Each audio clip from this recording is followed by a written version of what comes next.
I mean, when you think about things, what would you say the city's doing well these days, and what's it doing poorly? Well, I think Mayor Rothschild has done a great job at keeping fiscal stability and really being able to govern this city with a heart. And I think he's been very accessible, and that's exactly what I want to be as well. It's why I've done things like I write a different bus route every week, talk with people and ask them what would you do if you were mayor.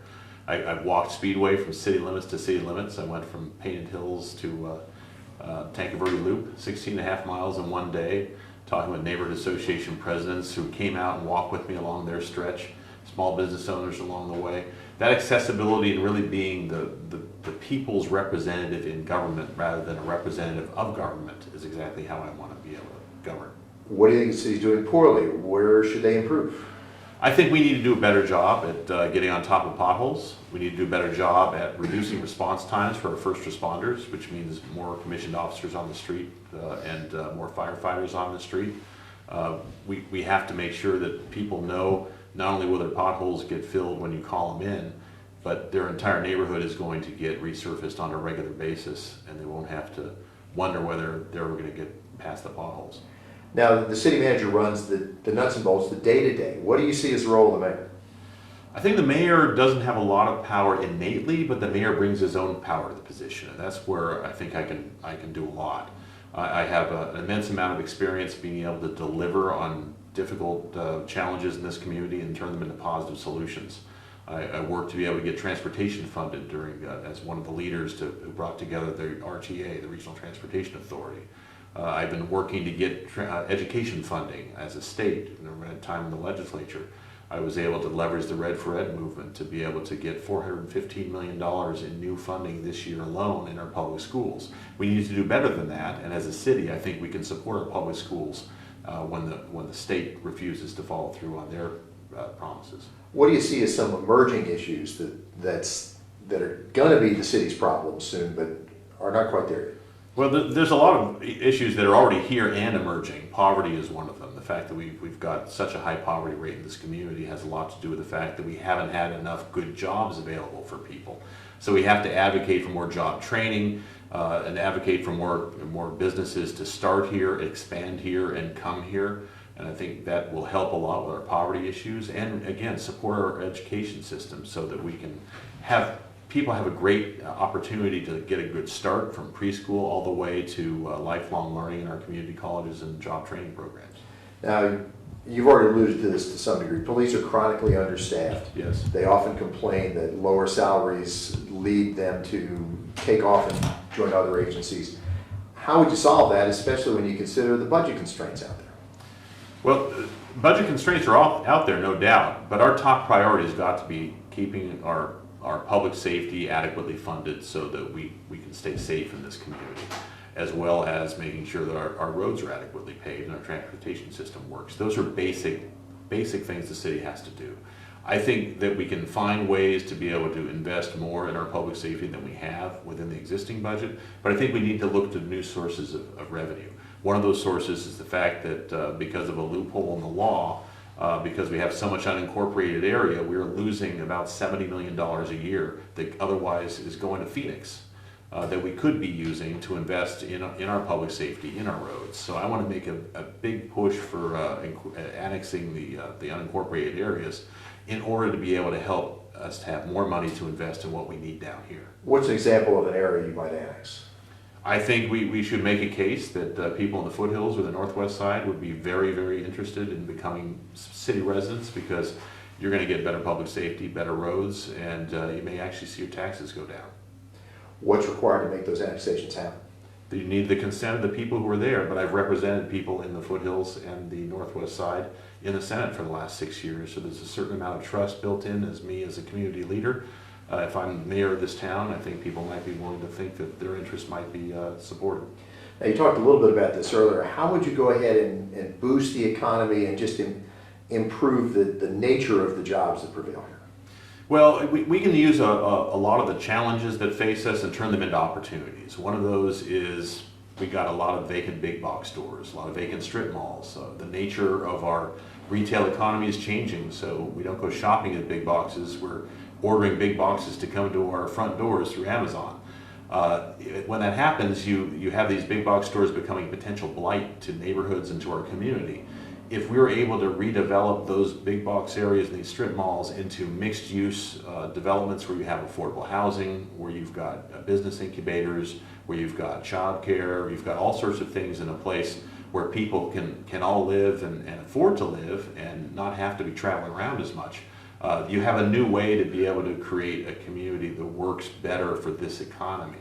At the same time, you can train people in retrofitting a lot of neighborhoods in which there are plenty of folks who are living in homes that are maybe 60 years old with a 50-year-old life cycle, but people can't afford to fix them up. If you create a job training program to be able to get young people plugged into the construction industry, which needs workers as well, by fixing up people's homes who otherwise can't afford them, you've got a real win-win-win scenario in getting people the training they need and creating more trained workers. What sort of industries do you see filling in those big box stores? I think there's a lot of things we can do to make that happen. I mean, affordable housing is a crisis around here, so be able to get more people living there. But we've got a brilliant opportunity here in the University of Arizona to be able to spin off new ideas into businesses that start right here and grow right here. And we haven't taken advantage of that enough. If we emphasize startups, business incubators in these locations, if you make sure that the University of Arizona graduates and graduate students don't just graduate and leave and take their brilliant ideas elsewhere, but have and give them an advantage so that they can start here and create jobs right here in Tucson, then we can actually solve some problems like our recycling recently. China isn't buying our glass or cardboard anymore.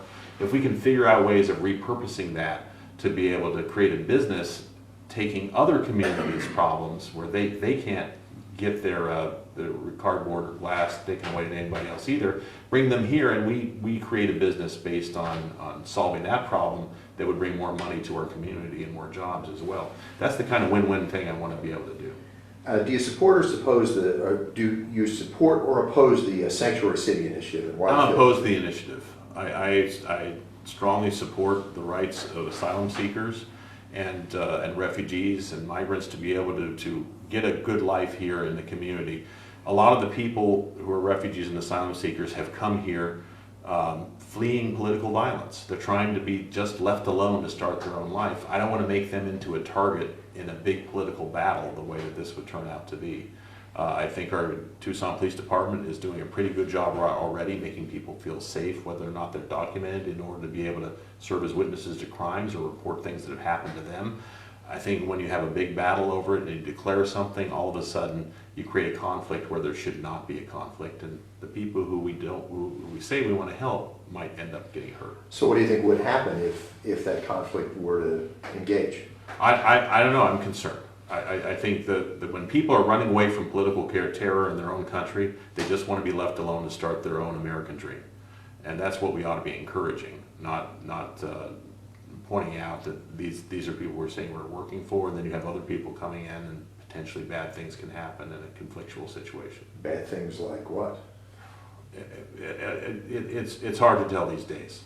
Politics has become ugly. I don't think that's anything new to anybody who's watching politics in this country, and part of the reason I want to run is to be able to get back to the point where we can work together no matter what we believe in and just solve problems in a creative way.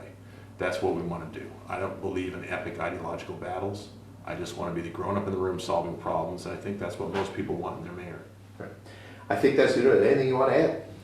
I would say that I'm excited about the opportunity to be able to serve the city I love, because I have so much experience having served in the legislature for 12 years, understanding the relationships up there, understanding the processes that we can defend ourselves from some of the attacks we've seen in the past, and maybe even move forward on things that we need in our community. And I have a track record being able to deliver on some of the innovative things that I've done. When I worked together on the RTA, I've been able to create the modern streetcar. It worked 15 years to be able to get that in place, and we've seen the dynamic that has created in downtown, where it's really come back from what was a dead downtown, in large part because of that public investment.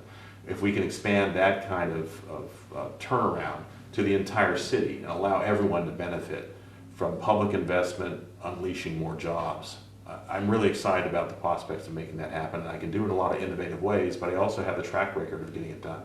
Now, on downtown redevelopment, we're starting to see signs that the rents are going up, a lot of locals are struggling to stay. You see any potential remedy for that?